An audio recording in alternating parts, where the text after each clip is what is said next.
Amici di Wine TV, ben ritrovati. Oggi vi porto in Liguria, nel bellissimo palcoscenico delle Cinque Terre, e andremo a parlare di una cooperativa che raccoglie circa 200 soci che portano avanti con costanza una tradizione veramente lunga nel corso degli anni. Ci sono tantissime e piccole realtà che assomigliano a questa associazione di viticoltori appassionati. Mi viene in mente le zone del nord Italia come Carema e Donnassa a confine fra Piemonte e la Val d'Aosta, che assomigliano a questo bellissimo racconto. Qui ci troviamo davanti a un gruppo di appassionati con un'età media circa di 78 anni che nel tempo libero portano avanti una tradizione secolare.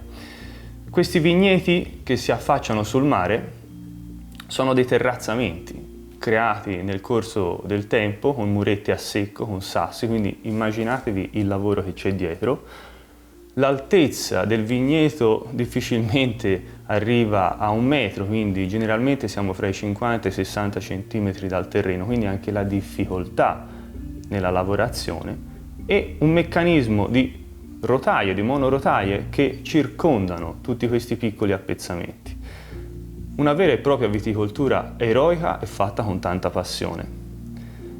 Un bellissimo aneddoto per farvi capire di cosa stiamo parlando è che questi vigneti fino agli anni 60 e parte degli anni 70, quelli che si affacciavano proprio sul mare, nel momento della vendemmia venivano utilizzate le barche. Quindi provate a entrare nella macchina del tempo, tornare indietro e vivere questa emozione, queste difficoltà anche.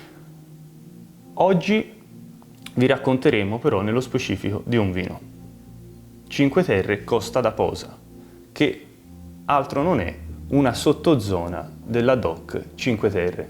Un altro aspetto importante da sottolineare è capire cosa ci arriva nel bicchiere. In primis sono tutti vitigni autoctoni, quindi il Bosco, l'Albarola e il Vermentino, ma hanno anche delle fasi vendemmiali differenti, perché immaginate questi bellissimi terrazzamenti che vanno da un aspetto pedemontano, appenninico fin verso il mare, hanno maturazioni completamente diverse, influenze anche di profumi e di sapori diversi.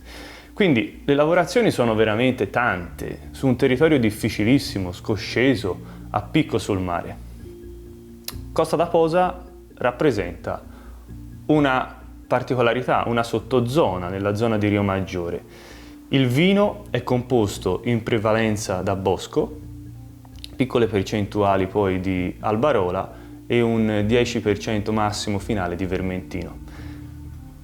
Come vedete già dal colore presenta una bellissima luminosità, un colore giallo paglierino decisamente intenso. Questa è un'annata 2018, quindi un vino ancora molto giovane, però questa bella luminosità sicuramente ci farà presagire una bellissima freschezza gustativa, un vino dotato comunque di una piacevole struttura, ma andiamo a valutarlo da un punto di vista olfattivo.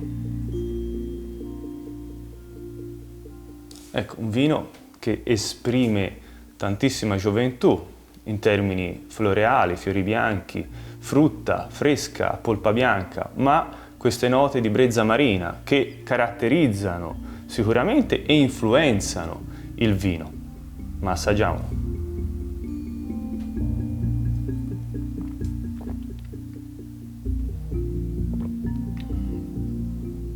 Vino bello, deciso, diretto, dinamico, naturalmente giovane, rinfrescante, tantissima acidità, tantissima freschezza gustativa che si muove in parallelo a questa delicata sapidità che gioca tra un aspetto del territorio e questa sensazione salmastra, iodata, finale di bocca paradossalmente ancora agrumato, un floreale tenue, bianco, un ricordo di gelsomino.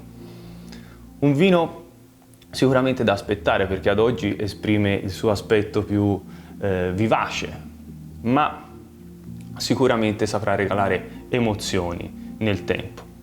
Quindi non vi rimane che augurarvi di visitare queste bellissime terre e provare a immaginare quello che c'è la passione dietro di questi tanti e piccoli viticoltori.